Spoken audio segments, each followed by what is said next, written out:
చెప్తారు, ఒక ఆశ ఒకటి ఉంది. ఓకే మోహన్ గారు, ఎస్ మారెడ్డి మోహన్ గారు అన్మ్యూట్ చేసి మాట్లాడండి. ఎస్ చేసింది. సో చూశారు కదా ఎంఐఎం ఎమ్మెల్యేలు, వాళ్ళ ఎమ్మెల్యేలు ఎమ్మెల్సీలు వాళ్ళ బిహేవియర్, నాకు మాటలు రావట్లే అది చెప్పాలంటే. లేదు, నేనేమంటున్నానా, ఇప్పుడు మనం ఆశ్చర్యకరంగా ఉన్నాం గానీ హిస్టారికల్ గా కొన్ని ఫ్యాక్ట్స్ లోకి వెళ్తే చాలా క్లియర్ కట్టుకున్నారు, వాళ్ళు క్లియర్ కట్టుకున్నారు. అది మహమ్మద్ అలీ జిన్నా వ్యతిరేకించాయంటే ఆయన పాకిస్తాను, ఆయన ముస్లిం లీగు పాకిస్తాను అన్న. మహమ్మద్ ఓకే అలీ జిన్నా సరే స్టార్టింగ్ లో ఓకే, నేనేంటంటే అది అసెంబ్లీలో అవమానం జరిగింది. ఇప్పుడు జాతీయ గీతానికి అవమానం వాళ్ళు పాడకుండా ఎక్కడో ఉంటే దాక్కుంటే పర్లేదు, కానీ పాడుతుండగా వెళ్ళిపోయినారు, వాకౌట్ చేశారు. అవును, ఎస్, అక్కడే నిల్చున్నా, నేను అక్కడే నిల్చుండి పాడకున్నా ఓకే, వాళ్ళు పాడారో పాడకుండా తెలియదు, అంటే వేరే వాళ్ళు చూస్తారని కించిత్ భయం కూడా లేదు. నేను అదే అంటున్నానా. మొహమ్మద్ అలీ జిన్నా కూడా ఆయన అంటే మొహమ్మద్ అలీ జిన్నా కూడా దీన్ని 1937 లో దీన్ని ఫస్ట్ టైం అపోజ్ చేసింది ఆయన్నే. ముస్లిం కమ్యూనిటీ స్టార్టింగ్ లో ఎప్పుడైతే బెంగాల్ ని విభజన చేయాలనుకుంటారో ఎవరు మన బ్రిటిషర్స్, అప్పుడు స్టార్టింగ్ లో బెంగాల్ విభజనను వ్యతిరేకిస్తూ వచ్చినటువంటి గీతం ఈ వందే మాతర గీతం. దీనికి స్టార్టింగ్ నుంచి కూడా వందే మాతరం ఉద్యమం రావడానికి ప్రధాన కారణము ఏమంటారు, ఆయన రాసింది బంకింగ్ చంద్ర చటర్జీ గారైనా కూడా రవీంద్రనాథ్ ఠాగూర్ గారు దేశభక్తి రూపకంగా దేశ గేయంగా దీన్ని తీసుకొని వచ్చి విడిపోతున్నటువంటి అంటే బ్రిటిష్ వాళ్ళ కుట్రలకు విడిపోతున్నటువంటి దేశాన్ని కలిపే ఒక పెద్ద స్లోగన్ గా, ఒక పెద్ద భారత మాత నీకు వందనం అనేటువంటి ఒక స్లోగన్ తోటి ఈ యొక్క వందే మాతరం ఉద్యమాన్ని తీసుకురావడం జరిగింది. ఈ తీసుకొచ్చినటువంటి ఉద్యమాన్ని అందరూ స్టార్టింగ్ లో అందరూ కూడా బాగానే ఆదరించారు. కానీ ఎప్పుడైతే మొహమ్మద్ అలీ జిన్నా 1937 లో దీన్ని వ్యతిరేకించడం మొదలు పెట్టిండో, ఇది యాంటీ ఇస్లాం అని చెప్పడం మొదలు పెట్టిండో, ఆయన వాదనను విన్నటువంటి బాబాసాహెబ్ అంబేద్కర్ గారు ఆ రోజే గమనించి 1940లో ఒక పుస్తకం రాశారు.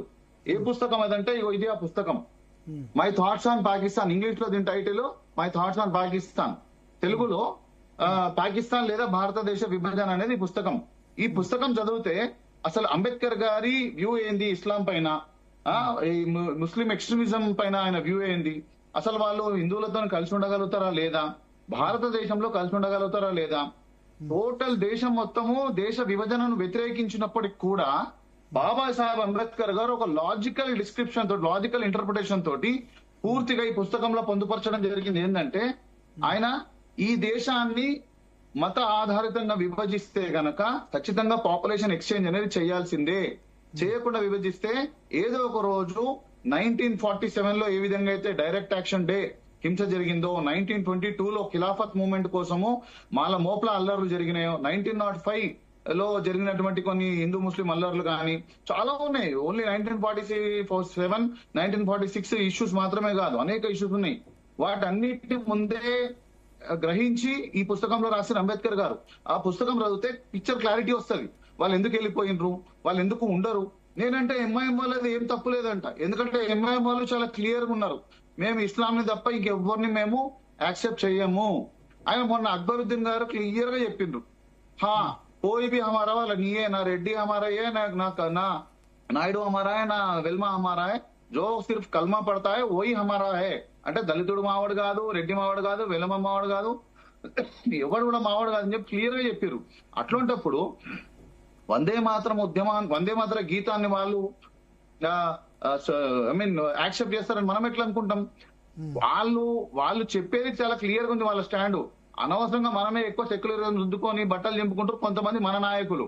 నేనేమంటున్నా అంటే ఇది టైం టు రియలైజేషన్. హిందువులు రియలైజ్ కావాలా, హిందువులు ముందు కులం పిచ్చిలకెళ్ళి బయటకు వచ్చి హిందువులందరూ ఏకదాటి మీదకి వచ్చి హిందువులు రియలైజ్ కావడానికి ఒక మంచి ఎగ్జాంపుల్స్ ఇవన్నీ కూడా. మొన్న అక్బరుద్దీన్ గారు ఇచ్చినటువంటి స్పీచే గాని, ఈ యొక్క సంఘటన గాని, వందే మాతరం ఉద్యమంలో కొన్ని హిందూ దేవతల గురించి, దేవతలు లేదండి, దేశం గురించి, దేశాన్ని దుర్గామాతతో పోల్చిరు అంతే.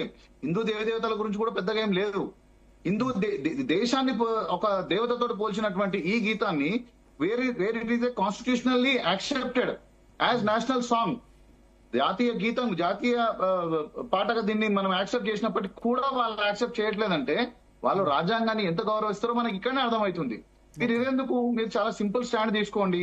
ఎంఐఎం వాళ్ళైనా కాదు, మీరు ఒక కోర్ ముస్లిం అంటే ఈ ఇస్లామిక్ ఫండమెంటల్స్ ని యాక్సెప్ట్ చేసే వాళ్ళను ఎవరినైనా పోయి అడగండి. వందే మాత్రం కాదు వాళ్ళు అసలు మేము మా ముస్లింలు తప్ప తోటి ముస్లింలు తప్ప ఎవరు కూడా మా వాళ్ళు కాదని చాలా క్లియర్ గా ఉంటారు. మనం అనవసరంగా కన్ఫ్యూజ్ అవుతున్నాం. మనం రియలైజ్ కావాలి. మనం రియలైజ్ అయిన రోజు ఇదంతా క్లియర్ అవుతుంది. ముఖ్యంగా ఇక్కడ వ్యతిరేకిస్తుంది ఈ ఇన్సిడెంట్ వ్యతిరేకిస్తుంది బీజేపీ వాళ్ళు వ్యతిరేకిస్తారు.